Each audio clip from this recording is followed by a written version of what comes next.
മരുമകൻ അമ്മായിമ്മയോട് ഈ കാര്യം പറഞ്ഞത് സ്വന്തം മകളെ അവൻ കല്യാണം കഴിച്ചതിൻ്റെ 10ാമത്തെ ദിവസമാണ്. അത് കേട്ട് അമ്മായിമ്മ ഞെട്ടിപ്പോയി. എൻ്റെ പൊന്നുമോനെ, എന്താ ഇതിന് പ്രതിവിധി ചെയ്യേണ്ടതെന്ന് എനിക്കറിയില്ല.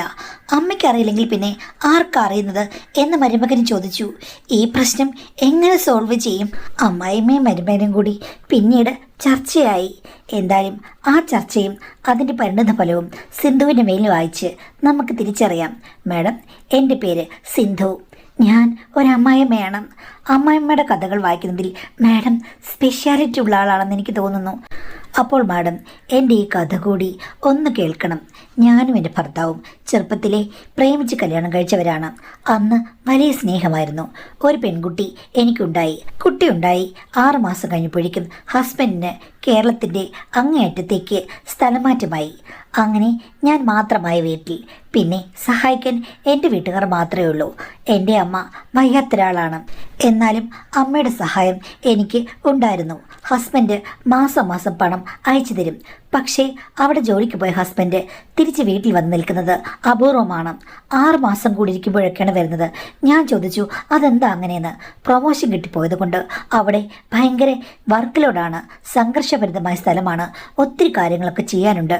അതുകൊണ്ടാണ് വരുന്ന സമയത്ത് ഹസ്ബൻഡ് എന്നെ അങ്ങനെ ശ്രദ്ധിക്കാറില്ല. കുഞ്ഞിലായിരിക്കും ശ്രദ്ധ കൂടുതൽ. അത് സ്നേഹത്തിൻ്റെ ഭാഗമായിട്ട് ഞാൻ കരുതിയുള്ളൂ. അങ്ങനെ ഞങ്ങൾ തമ്മിലുള്ള അടുപ്പം ഇല്ലാതായി.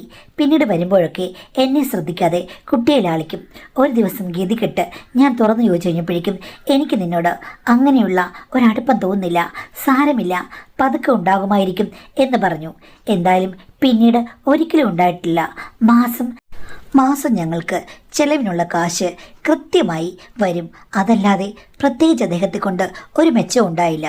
പിന്നെ കുട്ടി ചെറുതല്ലേ, അതിനെ വളർത്തി കഴിയാൻ എനിക്ക് പണം ആവശ്യമാണ്.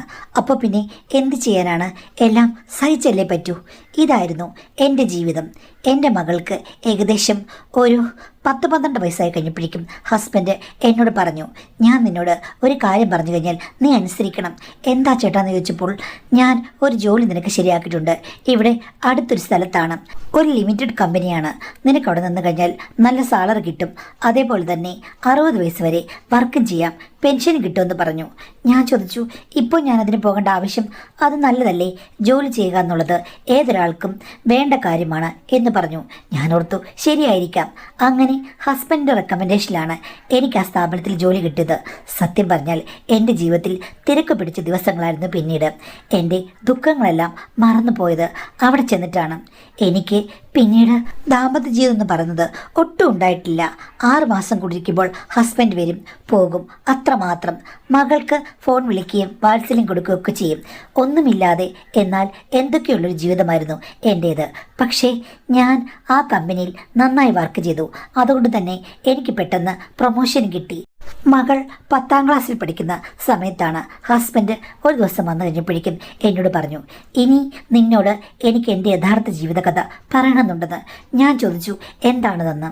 അപ്പോൾ ഹസ്ബൻഡ് എന്നോട് പറഞ്ഞു, നമ്മുടെ ജീവിതം ഇനി ഉണ്ടാകില്ല. നമുക്ക് രണ്ടുപേർക്കും കൂടെ മ്യൂച്വൽ ഡൈവോഴ്സ് ചെയ്ത് പിരിയാം. കാര്യം നിന്നോടൊരു രീതിയിലും അടുക്കാനോ അല്ലെങ്കിൽ ഇഷ്ടപ്പെടാനോ എനിക്ക് കഴിയുന്നില്ല. ഒരു കുട്ടി ഉണ്ടായിക്കഴിഞ്ഞപ്പോൾ തന്നെ എനിക്ക് നിന്നോടുള്ള അടുപ്പം നഷ്ടപ്പെട്ടു പോയി. അതിൻ്റെ കാര്യം എന്താണെന്ന് നീ ചോദിക്കരുത്. നീ ഇപ്പോൾ സുന്ദരിയൊക്കെ തന്നെയാണ്. പക്ഷേ നിൻ്റെ സൗന്ദര്യത്തിൽ എനിക്ക് യാതൊരു താല്പര്യവും തോന്നുന്നില്ല. അതുകൊണ്ടാണ് എന്നെ മനസ്സിലാക്കണം. എനിക്ക് വേറൊരു ഭാര്യയും കുട്ടിയുമുണ്ടെന്ന് പറഞ്ഞു. എനിക്കത് ഒരടിയേറ്റ പോലെയായിരുന്നു. 2-3 ദിവസം ഞാൻ ശരിക്കും സങ്കടക്കടലിലായിരുന്നു. പിന്നീട് ഞാൻ ഓർത്തു, ശരിക്കും ഇങ്ങനൊരു ഭർത്താവ് എന്തിനാണ്? ഒരു ഗുണവുമില്ല. പോകുന്നെങ്കിൽ പോയിക്കോട്ടെ, ഇനിയെങ്കിലും സ്വതന്ത്രമായി ജീവിക്കാം എന്ന് കരുതി ഞാൻ പറഞ്ഞു, ഞാൻ മ്യൂച്വൽ ഡൈവോഴ്സ് തരാം, എനിക്ക് ഒരു സെറ്റിൽമെൻറ്റ് തുക തരണമെന്ന് പറഞ്ഞു. അദ്ദേഹം തരികയും ചെയ്തു. അത് FD ആയിട്ടിട്ടു. അതിൻ്റെ പലിശയും പിന്നെ എൻ്റെ ജോലിയും കൂടി ആയി കഴിഞ്ഞപ്പോഴേക്കും ഹസ്ബൻഡ് പിന്നെ ഇല്ലെങ്കിൽ ഞങ്ങൾക്ക് ജീവിച്ചു പോകാമെന്നായി. ഈ ഒരു സംഭവം കഴിഞ്ഞതിൽ പിന്നെ ഹസ്ബൻഡ് നാട്ടിലേക്ക് വന്നിട്ടില്ല. അയാളും പുതിയ ഭാര്യയും കുട്ടിയുമായിട്ട് ആ നാട്ടിൽ സെറ്റിൽഡായി നന്നായി ജീവിച്ചു പോരുന്നു എന്നാണ് എനിക്ക് തോന്നിയത്. പിന്നെ ഞാൻ ഒന്നും അന്വേഷിച്ചിട്ടില്ല, എനിക്കറിയുകയുമില്ല. എൻ്റെ കാര്യം എന്താണെന്ന് വെച്ച് കഴിഞ്ഞാൽ ഞാൻ പിന്നെ മകളെ വളർത്തി ജീവിക്കാം എന്ന് തീരുമാനിച്ചു. എങ്കിലും അവളെ എത്രയും പെട്ടെന്ന് പഠനം പൂർത്തിയാക്കി വിവാഹം കഴിച്ച് വിടണം. കാര്യം എൻ്റേതൊരു പ്രേമവിവാഹമായിരുന്നു, അവളുടേത് പ്രേമവിവാഹമാകാൻ പാടില്ല, ഒരു അറേഞ്ച്ഡ് മാരേജ് ആയിരിക്കണം, അതായിരിക്കും കൂടുതൽ സെക്യൂർ എന്ന് എനിക്ക് തോന്നി. ഭർത്താവും ഞാനും കൂടി പിരിഞ്ഞതും എൻ്റെ ജീവിതത്തിൽ നടന്നതൊന്നും ആർക്കും അറിയില്ല, എൻ്റെ അമ്മയ്ക്കും കുറച്ച് ബന്ധുക്കൾക്കും ഒഴികെ. അതുകൊണ്ട് തന്നെ ഭർത്താവ് പലപ്പോഴും വരുന്ന ഒരാളായിട്ട് നാട്ടുകാർ കണ്ടതുകൊണ്ട് എനിക്ക് ജീവിക്കാൻ യാതൊരു ശല്യങ്ങളോ ബുദ്ധിമുട്ടോ ഉണ്ടായിരുന്നില്ല. മകൾക്ക് ഈ കാര്യങ്ങൾ എല്ലാം അറിയാം. അവൾക്ക് ഒന്നിലും ഒരു പ്രശ്നമില്ലാത്ത കൂട്ടത്തിലാണ്. ആരോടും പെട്ടെന്ന് ജെല്ലാകും, ഏത് സാഹചര്യങ്ങളുമായിട്ടും പെട്ടെന്ന് അഡ്ജസ്റ്റ് ചെയ്യും. ഒരു ഫ്രീക്കത്തിയാണ്, കണ്ടു കഴിഞ്ഞാൽ അതീവ സുന്ദരിയുമാണ്.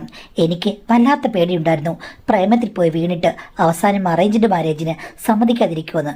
പക്ഷേ അങ്ങനെയൊന്നും ഉണ്ടായില്ല. ആദ്യം വന്ന ചെക്കനെ തന്നെ അവൾക്ക് ഒത്തിരി ഇഷ്ടപ്പെട്ടു. കാര്യം പെർമനന്റ് ജോലിയുള്ള ഒരാളായതുകൊണ്ട് അവൾക്ക് 100% ഇഷ്ടം. ചെക്കനാണെങ്കിൽ ഇവളെ കണ്ടപ്പോഴേ കൊത്തിക്കൊണ്ടുപോകാൻ കാത്തിരിക്കുന്ന പോലെയായിരുന്നു. കല്യാണത്തിന് അവളുടെ അച്ഛൻ വന്നില്ല. ചെക്കനോട് ഞാൻ കാര്യങ്ങളൊക്കെ പറഞ്ഞിരുന്നു. അവർക്ക് ഒരു പ്രശ്നമില്ല. അല്ലെങ്കിൽ സുന്ദരിയെ ഒരു പെണ്ണിനെ കിട്ടാൻ വേണ്ടിയിട്ട് ആർക്കാ എന്ത് പ്രശ്നം? പണ്ടൊക്കെ ഞാൻ വിചാരിക്കുമായിരുന്നു ഇതൊക്കെ വലിയ പ്രശ്നമാകുമെന്ന്. പക്ഷേ ഇപ്പോഴത്തെ കാലത്ത് അങ്ങനെയൊന്നും ഇല്ലാത്തതുകൊണ്ട് ചെക്കൻ വന്ന് മാന്യമായി അവളെ കല്യാണം കഴിച്ചോണ്ട് പോയി. അവൾക്ക് ഒത്തിരി ഇഷ്ടപ്പെട്ടു അവനെ. ഇത്രയും സുന്ദരായ ഒരാൾ ആദ്യമേ വരുമെന്ന് അവൾ വിശ്വസിച്ചില്ലെന്ന് എന്നോട് പറഞ്ഞു. അത് കേട്ടപ്പോൾ എനിക്കൊരു സമാധാനം. അവൾക്ക് സംതൃപ്തിയുണ്ടല്ലോ, അവനും ഇഷ്ടമാണ്. അപ്പോൾ പിന്നെ എൻ്റെ ജീവിതത്തിൽ നടന്ന പോലെ അത്ര വലിയ പ്രശ്നങ്ങളൊന്നും ഉണ്ടാകില്ല. എനിക്കെൻ്റെ സൗന്ദര്യത്തിൽ ഇത്തിരി ഡൗട്ട് വന്നിരുന്നു. എൻ്റെ ഭർത്താവ് എന്നെ ഉപേക്ഷിച്ചപ്പോൾ ഇവളാണെങ്കിൽ സുന്ദരിയാണെന്ന് അവൾക്കറിയാം. മറ്റുള്ളവർ പറയുമല്ലോ. എൻ്റെ കാര്യത്തിലാണെങ്കിൽ എൻ്റെ ഭർത്താവ് എൻ്റെ പുറകെ നടന്ന സുന്ദരിയാണെന്ന് പറഞ്ഞെങ്കിലും പിന്നീട് അയാൾ മാറ്റി പറഞ്ഞു. അതുകൊണ്ട് എന്നെ തന്നെ ഒന്ന് വിലയിരുത്താൻ എനിക്ക് മടിയാണ്. എങ്കിലും ഒരു സുന്ദരിയാണെന്ന് വിശ്വസിക്കാൻ എനിക്ക് അന്നും ഇന്നും ഇഷ്ടമാണ്. പലപ്പോഴും എൻ്റെ മനസ്സിൽ തിങ്ങി നിറഞ്ഞ പല മോഹങ്ങളും ഉണ്ടായിരുന്നു. ഒന്നും നടക്കാത്തത് കൊണ്ട് എനിക്ക് വല്ലാത്ത ഫ്രസ്ട്രേഷനും ഉണ്ടായിരുന്നു. ഇതൊന്നും ഞാൻ പുറത്ത് കാണിച്ചില്ല. മിക്ക സ്ത്രീകളും പുറത്ത് കാണിക്കാറില്ല. മകളുടെ വിവാഹം നടന്നു കഴിഞ്ഞപ്പോൾ അല്ലെങ്കിൽ നടക്കാറായപ്പോൾ എൻ്റെ മനസ്സിൽ ഇനി അവരായി അവരുടെ പാടായി. വേണമെങ്കിൽ എനിക്കൊരു 2ാം കല്യാണം കഴിക്കാം. പക്ഷേ ഒത്തിരി പ്രായം മൂത്ത ആളെയൊന്നും എനിക്ക് വേണ്ട. എൻ്റെ സെയിം പ്രായമാണെങ്കിൽ ഓക്കെ. അങ്ങനൊരു അവസരം വരികയാണെങ്കിൽ തീർച്ചയായിട്ടും ഞാൻ ട്രൈ ചെയ്യും എന്ന് വിചാരിച്ചിരുന്നു. എല്ലാം ലീഗലായിരിക്കണം. പേരുദോഷമുണ്ടാക്കുന്ന ബന്ധങ്ങൾ ഉണ്ടാക്കാൻ എനിക്ക് ആഗ്രഹമില്ല. എന്തായാലും മരുമകനും മകളൊന്ന് സെറ്റാകട്ടെ. അത് കഴിഞ്ഞിട്ട് അവരോട് ഈ വിഷയം പറയണം. രണ്ടുപേർക്കും നല്ല വിദ്യാഭ്യാസം ഉണ്ടല്ലോ, അതുകൊണ്ട് മനസ്സിലാകുമെന്ന് ഞാൻ മനസ്സിൽ വിചാരിച്ചു. പക്ഷേ ഇങ്ങനെയൊക്കെയാണെങ്കിലും വിവാഹം കഴിഞ്ഞ് 10ാം പക്കം മരുമകൻ എന്നെ വിളിച്ചു. അമ്മേ, എനിക്ക് ഒരത്യാവശ്യ കാര്യം പറയാനുണ്ട്. എന്താ മോനെ, എന്ത് പറ്റി? എന്തെങ്കിലും കുഴപ്പമുണ്ടോ? അടിമുടി കുഴപ്പമാണ്. നിത്യയെപ്പറ്റിയാണ് എനിക്ക് പറയാനുള്ളത്. എന്താ മോനെ? അത് മൊബൈൽ ഫോണിൽ കൂടെ പറയാൻ പറ്റില്ലമ്മേ. നമുക്ക് രണ്ടുപേർക്ക് കൂടി നേരിട്ട് സംസാരിക്കാം. സീരിയസ് ആയിട്ടുള്ളൊരു വിഷയമാണ് എന്ന് പറഞ്ഞു. അത് കേട്ട് ഞാൻ ആകെ ഞെട്ടി. നീ വിളിക്കുന്നിടത്ത് ഞാൻ വരാം മോനെ എന്ന് പറഞ്ഞു. പിറ്റേ ദിവസം ഉച്ചയ്ക്ക് ഹാഫ് ഡേ ലീവ് എടുത്ത് ഞാൻ മരുമകനെ ടൗൺ പോസ്റ്റ് ഓഫീസിൻ്റെ അടുത്ത് കാത്തു നിന്നു. അവിടുന്ന് അവൻ എന്നെ കാറിൽ കയറ്റി. എന്താ മോനെ പറ. അമ്മേ, ഇത്തിരി കഴിഞ്ഞ് പറയാം, നമുക്ക് ഇത്തിരി ഡ്രൈവ് പോകാം എന്ന് പറഞ്ഞു. അതിനാണോ നീ എന്നെ വിളിച്ചത്? ഡ്രൈവ് ചെയ്ത് പോകാൻ പറ്റിയൊരു സിറ്റുവേഷൻ. അമ്മേ, ഈ തിരക്ക് നൊഴിയട്ടെ, എൻ്റെ മനസ്സ് ഒന്ന് ശാന്തമാകട്ടെ, ഞാൻ പറയാം എന്ന് പറഞ്ഞു. ഒരു 5-6 കിലോമീറ്റർ ഓടി കഴിഞ്ഞപ്പോഴേക്കും ഞാൻ പറഞ്ഞു, ഇനിയെങ്കിലും കാര്യം നീ എന്താണെന്ന് പറ. ചുമ്മാതെ ഡ്രൈവ് ചെയ്ത് എന്നെ പ്രാങ്ക് ചെയ്യാൻ വേണ്ടിയിട്ടാണോ എന്ന് ചോദിച്ചപ്പോൾ അവൻ പറഞ്ഞു, അമ്മേ ഞാൻ പറയാം. പ്രത്യേകിച്ച് 2 കാര്യങ്ങളുണ്ട്. ഒന്നാമത്തേത്, അമ്മയുടെ മകൾക്ക് അമിതമായ ആവേശമാണ്. ആദ്യ ദിവസം എനിക്ക് ഇത്തിരി പ്രശ്നമുണ്ടായിരുന്നു. എന്ന് വെച്ചാൽ എൻ്റെ ജീവിതത്തിലേക്ക് ഒരു പെണ്ണ് ആദ്യം കടന്നു വരികയല്ലേ, അതുകൊണ്ട് അതിൻ്റെതായ സംഭ്രമവും ചെറിയൊരു ഭയവും എനിക്കുണ്ടായിരുന്നു. അന്ന് അവൾ ശാന്തമായി ഉറങ്ങട്ടെ എന്ന് കരുതി ഞാൻ പറഞ്ഞു, വിവാഹം കഴിഞ്ഞ് ക്ഷീണമല്ലേ, അതുകൊണ്ട് നമുക്ക് കിടന്നുറങ്ങാമെന്ന്. പക്ഷേ അവൾ എൻ്റെ മുഖത്ത് നോക്കി ചോദിക്കുകയാണ്, കിടന്നുറങ്ങാൻ വേണ്ടിയിട്ടാണോ കല്യാണം കഴിച്ചത്? അതൊന്നും എനിക്ക് അക്സെപ്റ്റ് ചെയ്യാൻ പറ്റില്ല. ഇത് വെറുതെ പേടിക്കാനും കളിതമാശ പറഞ്ഞുകൊണ്ടിരിക്കാനുമുള്ള സമയമല്ല. കാര്യമായ കാര്യങ്ങളിലേക്ക് ആദ്യമേ തന്നെ കടക്കണം ചേട്ടാ എന്ന് പറഞ്ഞ് അവൾ ഒരാണിനെ പോലെ എന്നോട് ഇങ്ങോട്ട് വന്ന് പെരുമാറി. സാധാരണ ഒറ്റയ്ക്ക് പോകുന്ന പെണ്ണുങ്ങൾ എന്താണ് ഭയപ്പെടുക? വല്ല ആണുങ്ങളും വന്ന് എന്നെ ഉപദ്രവിക്കുമെന്നാണ്. പക്ഷേ അക്ഷരാർത്ഥത്തിൽ ഇതാണ് അവിടെ നടന്നത്. ആണുങ്ങൾ മുൻകൈ എടുക്കേണ്ട സ്ഥലത്ത് അവൾ മുൻകൈ എടുത്തമ്മേ. എനിക്ക് നല്ല നാണമുണ്ടായിരുന്നു. പക്ഷേ അവൾക്ക് ഒരു നാണമില്ല. ആധിപത്യം സ്ഥാപിച്ച് മഞ്ചലിൽ കയറിയിരുന്ന് തുള്ളുന്ന ഒരു റാണിയെപ്പോലെയായിരുന്നു അവൾ. എനിക്ക് ഒന്നും ചെയ്യാൻ പറ്റിയില്ല. ഇടയ്ക്കാണെങ്കിൽ അവൾ എന്നോട് പറഞ്ഞു, ഇങ്ങനെ പെട്ടെന്ന് വാടി തളർന്നു പോകുന്ന ഒരാളാണെന്ന് നിങ്ങളെ കണ്ടാൽ തോന്നില്ല ചേട്ടാ. മനസ്സിൽ നിന്ന് അത്തരം കാര്യങ്ങളൊക്കെ എടുത്തു കളയണം. വാടി തളർന്നു പോകരുത്. ഒത്തിരി ദൂരം ഒത്തിരി സമയം പോകേണ്ടതാണ് നമുക്ക്. എനിക്ക് അതുപോലെ ഞാൻ ഇപ്പോഴേ പറയാം, ചെറിയ സമയങ്ങളൊന്നും എനിക്കിഷ്ടമല്ല. ഒത്തിരി നേരം നൃത്തം ചവിട്ടിത്തുള്ളുന്നതാണ് എനിക്കിഷ്ടം. ചേട്ടൻ യഥാർത്ഥത്തിൽ എന്തെങ്കിലും പ്രശ്നമുണ്ടെങ്കിൽ എന്നോട് പറയുക. നമുക്ക് നാളെ തന്നെ ഡോക്ടറെ കാണാൻ പോകാം. അവിടുന്ന് മരുന്നുകളൊക്കെ കിട്ടും. അപ്പോൾ ചേട്ടൻ്റെ പ്രശ്നങ്ങളൊക്കെ നേരെയാകും. അതല്ലാതെ ഇനിയും തുടർച്ചയായുള്ള ദിവസങ്ങളിൽ പ്രശ്നങ്ങളാണെങ്കിൽ ഞാൻ തിരിച്ച് വീട്ടിൽ പോകും. കാര്യം ഞാൻ പ്രതീക്ഷിച്ചതേ ഈ ഒരു കാര്യമാണ്. എൻ്റെ ഭർത്താവ് സുമുഖനും സുന്ദരനുമായാൽ പോരാ, അങ്ങേർ എൻ്റെ കൂട്ടത്തിൽ നിൽക്കണം. എൻ്റെ ഇഷ്ടങ്ങൾക്കൊത്ത് സഞ്ചരിക്കണം ദീർഘദൂരം. അതേപോലെ എല്ലാറ്റിനും തയ്യാറായിരിക്കണം. ഒരു പെണ്ണായി ഞാൻ പോലും നാണമില്ലാതെ എല്ലാത്തിനും മുൻകൈ എടുക്കുമ്പോഴേക്കും ചേട്ടനും അതേപോലെ മുൻകൈ എടുത്ത് ഓരോ ദിവസവും എന്നെ ഓരോ യാത്ര കൊണ്ടുപോകണം, നല്ല കുതിരക്കുട്ടി പോലെ എന്ന് എന്നോട് പറഞ്ഞു. അത് കേട്ടപ്പോൾ അവൾക്ക് എന്നോടുള്ള സ്നേഹം കൊണ്ടാണെന്ന് ഞാൻ കരുതി സമാധാനിച്ചു. എങ്കിലും ഞാനാണ് അവിടെ പാടുപെട്ടത്. അവൾക്ക് ഒന്നുമില്ല. രാവെളുക്കോളം ഉറങ്ങാതിരുന്നാലും അവൾക്ക് പ്രശ്നമില്ലാത്തൊരു ടൈപ്പാണ്. ആവേശം അത് കണ്ട് ശരിക്കും ഞാൻ ഞെട്ടിപ്പോയി. ഇവൾക്ക് ഭ്രാന്ത് പിടിച്ചതാണോ എന്ന് പോലും എനിക്ക് തോന്നിപ്പോയി. അമ്മേ, ഇപ്പോൾ ഇത്ര ദിവസമായല്ലോ. എല്ലാ ദിവസവും അവൾ വന്ന് ഡയറക്റ്റായിട്ട് കാര്യങ്ങളിലേക്ക് കടക്കുകയാണ്. അല്ലാതെ സ്നേഹപ്രകടനങ്ങളോ അല്ലെങ്കിൽ ഊഷ്മളമായ എന്തെങ്കിലും കാര്യങ്ങളോ ഇല്ല. ഞാൻ വന്നാലുടനെ തന്നെ ഹെലികോപ്റ്റർ കയറി പറക്കണം എന്നുള്ള മട്ടിലാണ് ഇരിക്കുന്നത്. ഒരു ദയാദാക്ഷിണ്യവുമില്ല. ഇങ്ങനെയാണ് ദാമ്പത്യ ജീവിതം. സ്നേഹവും അങ്ങോട്ടും ഇങ്ങോട്ടുമുള്ള സംസാരങ്ങളും കുസൃതിയും കളിയും ചിരിയും ഒക്കെ വേണ്ടേ? ഇവിടെ ഒന്നുമില്ലമ്മേ. ഡയറക്റ്റായിട്ട് ഞാനിപ്പോൾ ഒരു വർക്കിംഗ് മോഡിലാണ് എന്ന് പറഞ്ഞു. അത് കേട്ട് ശരിക്കും ഞാൻ അത്ഭുതപ്പെട്ടു പോയി. ദൈവമേ, എന്തൊക്കെയാണ് അവനെ കേൾക്കുന്നത്? അവൾക്ക് ഇത്തിരി മരങ്കേറിയ സ്വഭാവമുണ്ട്. എങ്കിലും അവളിങ്ങനെ ആണുങ്ങളെപ്പോലെ പെരുമാറുമെന്ന് ഞാൻ കരുതിയില്ല. അതേമ്മേ, അവൾ ശരിക്കും പെണ്ണാണോ എന്ന് പോലെ എനിക്ക് തോന്നിപ്പോയി. ശരിക്കും ആണുങ്ങളുടെ സ്വഭാവമാണ്. നമ്മൾ ഞെട്ടിപ്പോകും. മോനെ, ആരുടെ സ്വകാര്യ ജീവിതം ആർക്കും അറിയില്ലല്ലോ. എൻ്റെ മോളുടെ കയ്യിരിപ്പ് ഇങ്ങനെയാണെന്ന് എനിക്കറിയില്ലായിരുന്നു. ഞാൻ എന്ത് ചെയ്യാനാണ്? ഈ പ്രശ്നത്തിന് എന്ത് പരിഹാരമാണ് എനിക്ക് പറയാനുള്ളതെന്ന് എനിക്ക് പോലും അറിയില്ല എന്ന് പറഞ്ഞു കഴിഞ്ഞപ്പോഴേക്കും മരുമകൻ പറഞ്ഞു, അമ്മയോടെ നിൽക്ക്, അടുത്ത എപ്പിസോഡ് കേൾക്കൂ. 3-4 ദിവസം കഴിഞ്ഞപ്പോൾ അവൾ എന്നോട് പറയുകയാണ്, നമുക്ക് ടൂർ പോകാമെന്ന്. ഞാൻ അത് സമ്മതിച്ചു. പക്ഷേ ടൂർ പോകുമ്പോൾ എൻ്റെ ഉറ്റൊരു സുഹൃത്തുണ്ട്. അവളും നമ്മുടെ കൂടെ വരും. വെറുതെ വരുന്നതല്ല. ചേട്ടൻ അവൾക്ക് ഒരു വഴികാട്ടിയാകണം. അവൾ കാണുന്നുണ്ടെങ്കിൽ ഒത്തിരി ഇഷ്ടമാണ്. 2 പേരെയും ചേട്ടൻ ഇടവും വലവും നിർത്തി മാനേജ് ചെയ്യണമെന്ന് പറഞ്ഞു. ഞാൻ ചോദിച്ചു, എന്തിനാതെന്ന്? അപ്പോഴാണ് അവൾ പറഞ്ഞത്, അവളും അവളുടെ കൂട്ടുകാരിയും തമ്മിൽ അഗാധമായ ഒരു ബന്ധമാണ്. വിട്ടുപിരിയാനൊന്നും പറ്റില്ല. പക്ഷേ ഇവൾക്ക് പുരുഷന്മാരോടും സ്ത്രീകളോടും ഒരേപോലെയാണ് ഇഷ്ടം. പക്ഷേ ഇവളുടെ ആ കൂട്ടുകാരിക്ക് കല്യാണം കഴിക്കണമെന്നോ കുട്ടികളുണ്ടാകണമെന്നോ ഒരു പുരുഷൻ്റെ അടിമത്തത്തിൽ ജീവിക്കണമെന്നോ കൂടെ ജീവിക്കണമെന്നോ ഒരു രീതിയിൽ കുടുംബ ബന്ധം വേണമെന്നോ ഒന്നുമില്ല. ആണുങ്ങളെ ഇഷ്ടമാണ്. പക്ഷെ അതിൽ കൂടുതൽ ഇഷ്ടം സ്ത്രീകളെയാണ്.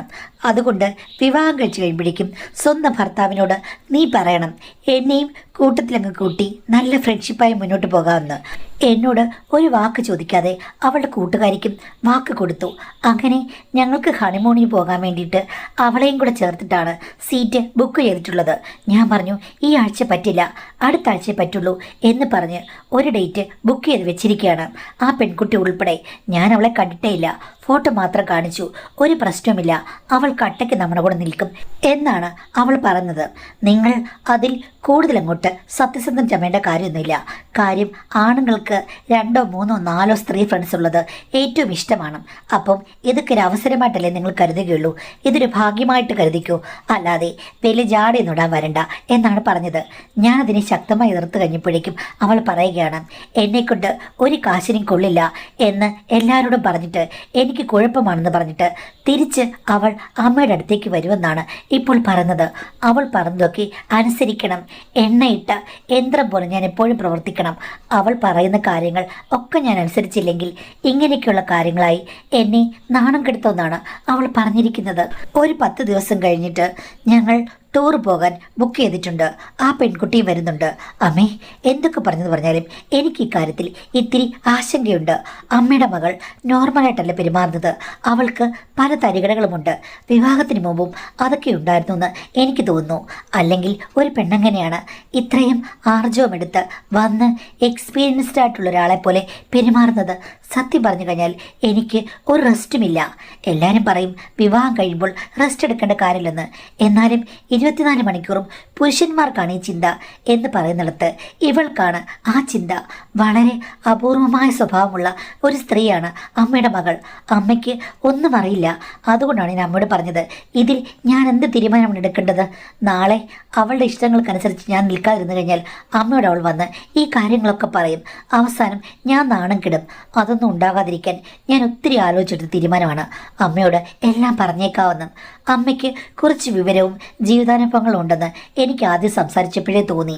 മറ്റൊരാളോട് പറഞ്ഞതിനേക്കാൾ അമ്മയോട് പറഞ്ഞു കഴിഞ്ഞാൽ എനിക്ക് കംഫർട്ടബിൾ ആണെന്ന് തോന്നി.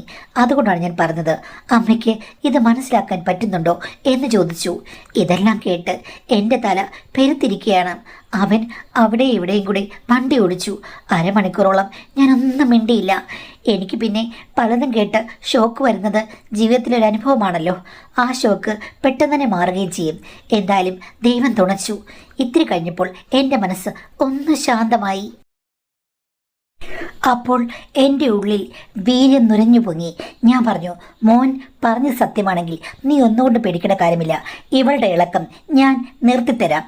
കാര്യം ഇവളെ ഞാനല്ലേ വളർത്തിയത്. ഞാൻ ഓർത്തു നല്ലൊരു പെൺകുട്ടിയാണ്, തൻ്റെടിയായിട്ട് വളർന്നോട്ടെ, അവൾക്ക് സമൂഹത്തിൽ ജീവിക്കണ്ടേ, അത്ര മാത്രമേ ഞാൻ വിചാരിച്ചുള്ളൂ. പക്ഷേ മരം കയറി ഇങ്ങനെ 2 കൊമ്പിലും ചവിട്ടി തുള്ളിച്ചാടുമെന്ന് ആര് കണ്ടു?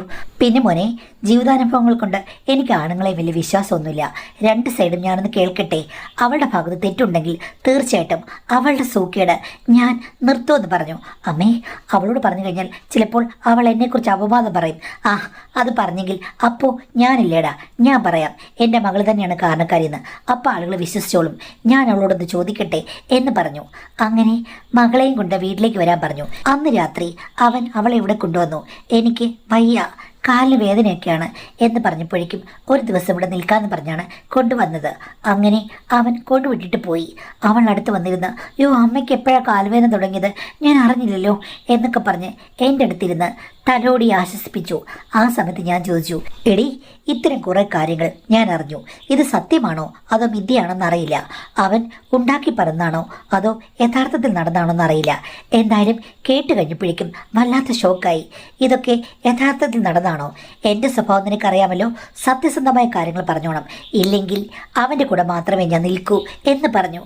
അത് കേട്ട് കഴിഞ്ഞപ്പോഴേക്കും മകൾ കുറച്ചു നേരം ഒന്നും മിണ്ടിയില്ലെങ്കിലും ഞാൻ ഷൗട്ട് ചെയ്ത് കഴിഞ്ഞപ്പോഴേക്കും അവൾ പറഞ്ഞു, ചേട്ടൻ പറഞ്ഞതെല്ലാം സത്യമാണ്. കാര്യം എനിക്ക് ഒരു പ്രായപൂർത്തിയായ സമയം മുതലേ ഇങ്ങനെയൊക്കെയുള്ള കാര്യങ്ങളിൽ ഒത്തിരി ഇഷ്ടമാണ്. കുറേയധികം കാമുകന്മാരുണ്ടായിരുന്നു. ആരെയും കല്യാണം കഴിക്കാനൊന്നും എനിക്കിഷ്ടമില്ല. പിന്നെ അമ്മ പറഞ്ഞിട്ടുണ്ടല്ലോ അറേഞ്ച്ഡ് മാരേജ് പറ്റുള്ളൂ എന്ന്.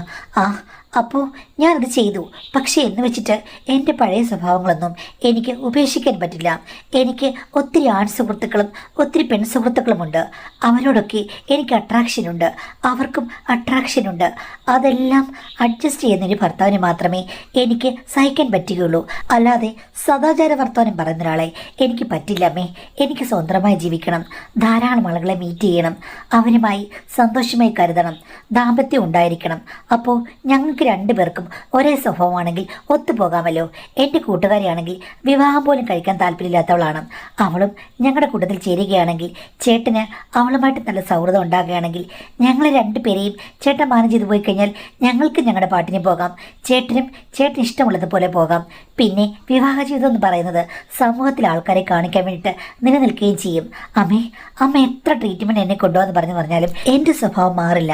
അമ്മ അറിയാതെ തന്നെ ഞാൻ പലപ്പോഴും എൻ്റെ ആവേശങ്ങൾക്ക് വേണ്ടി ട്രീറ്റ്മെൻറ്റ് എടുത്തിട്ടുണ്ട്. അതിലൊന്നും ഒരു കാര്യവുമില്ല.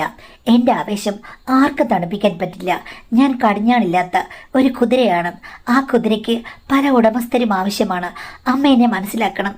എനിക്ക് ഒരിക്കലും അടങ്ങിയിരിക്കാൻ പറ്റില്ല. എനിക്ക് ഈ കുടുംബജീവിതമൊന്നും അത്ര ഇഷ്ടമല്ല. പക്ഷേ അമ്മ പറഞ്ഞതുകൊണ്ട് മാത്രമാണ് എനിക്ക് മനസ്സിന് ഇഷ്ടപ്പെട്ടൊരു ചെക്കനെ ഞാൻ കല്യാണം കഴിച്ചത്. എന്ന് വെച്ചിട്ട് അടങ്ങി ഒതുങ്ങി പരിപ്പ് വേവിച്ച് അവിടെ ഇരിക്കാൻ എനിക്ക് പറ്റില്ല. അമ്മേ, എൻ്റെ സ്വഭാവം അനുസരിച്ച് എനിക്ക് വലിയ മണിയും ചെറിയ മണിയും എല്ലാം അടിക്കണം. മണിനാഥം കേൾക്കാതെ എനിക്ക് പറ്റില്ല. വൈകുന്നേരമായി കഴിയുമ്പോഴേക്കും നിലയ്ക്കാത്ത മണിനാദം എനിക്ക് വേണം. അങ്ങനെയാണ് എൻ്റെ സ്വഭാവം. 1 പോരാ, 9 പോരാ, എനിക്ക് ലക്ഷ്യമാണ് എൻ്റെ മനസ്സിൽ എന്നാണ് പറഞ്ഞത്. അവളുടെ മട്ടുഭാവമൊക്കെ കണ്ടു കഴിഞ്ഞപ്പോഴേക്കും മരുമകൻ പറഞ്ഞത് അക്ഷരം പ്രതി ശരിയാണെന്ന് എനിക്ക് തോന്നി. കാര്യം ഇവൾ ഞാൻ വിചാരിച്ച ഒരാളല്ല. എൻ്റെ മുന്നിൽ നിൽക്കുന്ന ഈ സ്ത്രീ എൻ്റെ മകളല്ല, വേറെ ആരോ ആണ്. സത്യം പറഞ്ഞാൽ ഞാൻ വളർത്തിയ മകൾ ഇത്രയും കോംപ്ലിക്കേറ്റഡ് ആണെന്ന് അറിഞ്ഞു കഴിഞ്ഞപ്പോഴേക്കും ഞാൻ ഞെട്ടിപ്പോയി. അല്ലാതെ എന്താ ചെയ്യുക? ഞാൻ മരുമകനെ വിളിച്ച് കാര്യങ്ങൾ പറഞ്ഞു. മോനെ, ഇവളെ നിയന്ത്രിക്കാനോ ഇവളുടെ സ്വഭാവം മാറ്റാനോ എനിക്ക് പറ്റില്ല. ഒരു പക്ഷേ ഇവളുടെ അച്ഛൻ്റെ സ്വഭാവമായിരിക്കും ഇവൾക്ക് കിട്ടിയത്. അതുകൊണ്ട് മോനൊരു കാര്യം ചെയ്യ്, ഡൈവേഴ്സ് എങ്കിൽ ഡൈവേഴ്സ്, ഇഷ്ടമല്ലെങ്കിൽ അവളെ ഡൈവേഴ്സ് ചെയ്യൂ. അവൾ എന്തെങ്കിലും ജോലി ചെയ്ത് ഇഷ്ടപ്രകാരം ജീവിച്ചോട്ടെ. അവളുടെ കാര്യത്തിൽ ഒരു ഉത്തരവാദിത്വം എടുക്കാൻ എനിക്ക് പറ്റില്ല. ഞാൻ അടിയറവ് പറയുന്നു മോനെ എന്ന് പറഞ്ഞു. അപ്പോൾ അവൻ പറഞ്ഞു, എനിക്ക് അവളെ ഒത്തിരി ഇഷ്ടമാണ്. പിന്നെ അവൾ പറയുന്നതിലും ഒരു കാര്യമുണ്ട്. സ്വതന്ത്രമായി സദാചാരമൊന്നുമില്ലാതെ ജീവിക്കാന്ന് പറഞ്ഞാൽ ഒരു നല്ല കാര്യമാണ്. ആരെങ്കിലും അറിഞ്ഞു കഴിഞ്ഞാൽ അതെന്താകുമെന്നാണ് ഏറ്റവും വലിയ ഭയം. പക്ഷേ അമ്മ ഇപ്പോൾ അതിനെ ഒന്നും എതിർക്കുന്നില്ലെന്ന് എനിക്ക് തോന്നുന്നു. അങ്ങനെയാണെങ്കിൽ അവളുടെ ഇഷ്ടത്തിനനുസരിച്ചിട്ട് ഞാൻ അവളെ വെറുതെ വിടട്ടെ. അതേപോലെ എൻ്റെ ഇഷ്ടത്തിനനുസരിച്ച് എനിക്ക് ജീവിക്കാമല്ലോ. അമ്മയ്ക്ക് വല്ല പ്രശ്നമുണ്ടെന്ന് ചോദിച്ചു. ഞാൻ പറഞ്ഞു, എൻ്റെ മകൾക്ക് തന്നെ വമ്പൻ പ്രശ്നങ്ങളാണ്. ഇനിയിപ്പം നിങ്ങൾ തമ്മിൽ അഡ്ജസ്റ്റ് ചെയ്ത് ജീവിച്ചാൽ നിങ്ങൾക്ക് ഭാര്യ ഭർത്താക്കന്മാരാണെന്ന് സമൂഹത്തിലൊരു വില കിട്ടും. ഇനി അതല്ല, ഇങ്ങനെയൊക്കെയുള്ള കുലിസ്ഥമാണെന്ന് അറിഞ്ഞു കഴിഞ്ഞാൽ നിങ്ങളെ എല്ലാവരും വെറുക്കും. അത്രേ ഉള്ളെന്ന് പറഞ്ഞു. മരുമകൻ പറഞ്ഞു, അത് അഡ്ജസ്റ്റ് ചെയ്ത് പോട്ടെ അമ്മയെന്ന്. ഞാൻ പറഞ്ഞു, നിൻ്റെ ഇഷ്ടം, എന്ത് വേണമെങ്കിലും ചെയ്യാം, നിനക്കതിനുള്ള സ്വാതന്ത്ര്യം ഉണ്ടെന്ന് പറഞ്ഞു. പിന്നീട് അവിടെ 2 പേരുടെയും കാര്യത്തിൽ ഞാൻ പ്രതീക്ഷ വെച്ചിട്ടില്ല. എപ്പോഴെങ്കിലും ഡൈവേഴ്സായിട്ട് വരികയാണെങ്കിൽ അത് അക്സെപ്റ്റ് ചെയ്യാം എന്ന് ഞാൻ മനസ്സിൽ വിചാരിച്ചു. പക്ഷേ 8 മാസം ഒരു പ്രശ്നമില്ലാതെ പോയി. പിന്നീട് മരുമകൻ എന്നോട് പറഞ്ഞു, എല്ലാ കാര്യങ്ങളും ഓക്കെയാണ്, അവളുടെ കൂടെയൊക്കെ ഞാൻ ചുറ്റിക്കറങ്ങാനും പോകുന്നുണ്ട്. പക്ഷേ അമ്മേ, അവൾക്കൊരു സ്നേഹമില്ല. തുടക്കത്തിലും ഒടുക്കത്തിലും അവൾ പരിചയപ്പെടുത്തിയ കൂട്ടുകാരികൾക്കും അങ്ങനെയൊക്കെ തന്നെ. എനിക്ക് പക്ഷേ അങ്ങനെയല്ല. റൊമാൻസ് ഒത്തിരി വേണം. ഒത്തിരി നേരം കഴിഞ്ഞ് മാത്രമേ ഞാൻ ഒന്ന് ഉയർത്തെഴുന്നേൽക്കൂ. അമ്മേ, എനിക്കെപ്പോഴും സ്നേഹത്തോടു കൂടി എന്നോട് ചേർന്ന് നിന്ന് കിന്നാരം പറഞ്ഞ് ഒത്തിരി സമയം എടുക്കണം. എന്ന് വെച്ചാൽ രാവിലെ 10 മണിക്ക് തുടങ്ങിക്കഴിഞ്ഞാൽ ചിലപ്പോൾ 2 മണിയാകുമ്പോഴായിരിക്കും ഞാൻ പ്രധാന പാത അവിടെ ഉണ്ടോ എന്ന് നോക്കുക. അമ്മയ്ക്ക് എന്നെക്കുറിച്ച് മനസ്സിലായെന്ന് ചോദിച്ചു. ഞാൻ പറഞ്ഞു, എല്ലാം എനിക്ക് മനസ്സിലായി. ഞാനും പണ്ടിങ്ങനെ ആഗ്രഹിച്ചിട്ടുണ്ട് എൻ്റെ ഭർത്താവിൽ നിന്ന്. പക്ഷേ എൻ്റെ ജീവിതത്തിൽ അതൊന്നുമല്ല സംഭവിച്ചെന്ന് പറഞ്ഞ് എൻ്റെ കഥ തുറന്നു പറഞ്ഞു. അത് കേട്ട് കഴിഞ്ഞപ്പോഴേക്കും അവൻ എന്നോട് പറഞ്ഞു, അമ്മയും ഞാനും ഏകദേശം സെയിം ഇഷ്ടക്കാരാണല്ലേ എന്ന് ചോദിച്ചു. ഞാൻ അവൻ്റെ കണ്ണിലൊന്ന് നോക്കി. അല്ല അമ്മേ, എന്തായാലും ആളുകൾ പറയുന്ന രീതിയിലുള്ളൊരു ജീവിതമല്ല നമ്മൾ ജീവിക്കുന്നത്. അങ്ങനെയാണെങ്കിൽ പിന്നെ നമ്മൾ തമ്മിൽ ഒത്തുപോകുമോ എന്ന് നമ്മൾ ഒന്ന് ശ്രമിച്ചു നോക്കാതിരുന്നാൽ അത് ഒരു തെറ്റല്ലേ എന്ന് ചോദിച്ചു. ഞാൻ അവനെ വഴക്ക് പറഞ്ഞെങ്കിലും അറിയാമോഹങ്ങൾ എൻ്റെ മനസ്സിലും ചുരമാന്തിയിരുന്നു. ഞാൻ അവനോട് വേണ്ടെന്ന് പറഞ്ഞു. പക്ഷേ അവൻ പറഞ്ഞു, ഒരു തെറ്റുമില്ലെന്നാണ് എനിക്ക് തോന്നുന്നത്. അമ്മ ഒന്നുകൂടി ഒന്ന് ആലോചിച്ച് നോക്കിക്കഴിഞ്ഞാൽ ഇതാണ് ഇതിൻ്റെ ശരിയെന്ന് എനിക്ക് തോന്നുന്നു. ഒരു വട്ടം നമുക്ക് നമ്മുടെ പൊരുത്തം ഒന്ന് നോക്കാം. അത് കഴിയുമ്പോൾ അത് ശരിയല്ലെന്ന് തോന്നുകയാണെങ്കിൽ ഉപേക്ഷിക്കാമല്ലോ അമ്മേ. ഇവിടെ ഇപ്പോൾ ആരെ പേടിക്കാനാണ്? അമ്മയുടെ മകൾ അറിഞ്ഞാൽ പോലും ഒരു പ്രശ്നമില്ലെന്ന് പറഞ്ഞു. അത് കേട്ട് കഴിഞ്ഞപ്പോഴേക്കും എനിക്കും തോന്നി, എന്തായാലും ഇവരുടെ വിവാഹം കഴിഞ്ഞ് എനിക്കും അനുഭവങ്ങളുടെ തീച്ചൂടിലേക്ക് ഇറങ്ങണമെന്ന് എനിക്ക് ആഗ്രഹമുണ്ടായിരുന്നു. ഇപ്പോൾ ഇവിടെ കുത്തഴിഞ്ഞ അവസ്ഥയാണ്. അതിലിപ്പോൾ ആരാണ് നല്ലവർ, ആരും നല്ലവരല്ല. അപ്പോൾ പിന്നെ എനിക്കും ഒരു ചുവട് മുന്നോട്ട് വെച്ച് കഴിഞ്ഞാൽ എന്തായിരിക്കാം എന്ന് തോന്നി. അവനാണ് എന്നോട് ലാളനകൾ എന്താണെന്നുള്ളത് പറഞ്ഞു തന്നത്.